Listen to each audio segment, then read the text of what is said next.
এই যে দেখতে পাচ্ছেন, এই যে গাছ লাগানো, এইখানে ৩৬ শতাংশ জমি আব্দুল আজিজ ডিলার তার জমি ক্রয় সূত্রে মালিক হয়ে ভোগ দখল করে আসছে।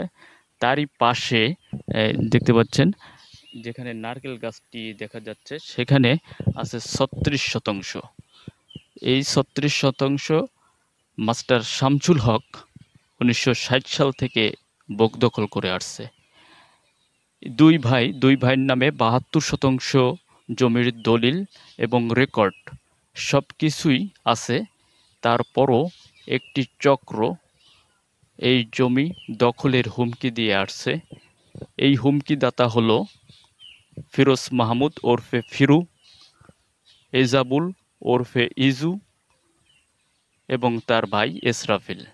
দেখতে পাচ্ছেন এখানে ১৯৬০ সাল থেকে এই জমি ভোগ দখল করে আসছে মাস্টার শামসুল হক এবং আব্দুল আজিজ।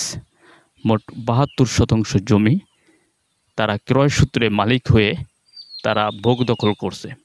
অথচ এই জমি এই জমি দখলের হুমকি দিয়ে আসছে এই বেশ কিছুদিন হলো। এখানে যে বর্গা চাষিরা রয়েছে তাদেরকেও হুমকি ধামকি দেওয়া হচ্ছে।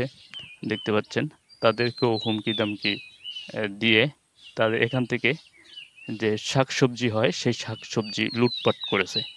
প্রায় ১.৫ লক্ষ টাকার মালামাল এখান থেকে লুটপাট করে নিয়েছে ইজু, এসরাফিল এবং ফিরোজ মাহমুদ ওরফে ফিরু।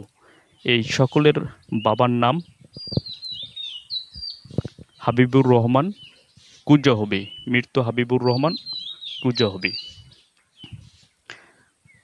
দেখতে পাচ্ছেন তাদের অপরাধের কারণে ইতিমধ্যে আমরা যেটি জানতে পেরেছি, এজাবুল এবং এসরাফিল এই দুইজনকে একজন স্বেচ্ছাসেবক দল থেকে বহিষ্কার হয়েছেন নানা অপকর্ম করার কারণে, এবং যে এজাবুল আছে এজাবুলকে শ্রমিক দল থেকে বহিষ্কার করা হয়েছে চিরদিনের জন্য।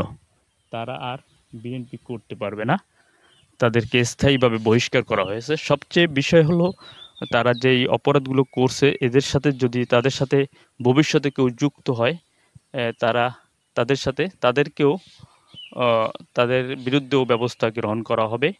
কেননা এইসব অপরাধীর সাথে বিএনপির কোনো সম্পর্ক নাই। বিএনপি একটি ভালো দল। বিএনপির ভিতরে যেসব অপরাধী আছে তাদেরকে বহিষ্কার করা হয়েছে। পিরোজপুর জেলা স্বেচ্ছাসেবক দলের যারা দায়িত্বে আছেন তাদেরকে ধন্যবাদ জানাই, এবং শ্রমিক দলের যারা দায়িত্বে আছেন তাদেরকেও ধন্যবাদ জানাই এসব অপরাধীকে দল থেকে বহিষ্কার করার জন্য।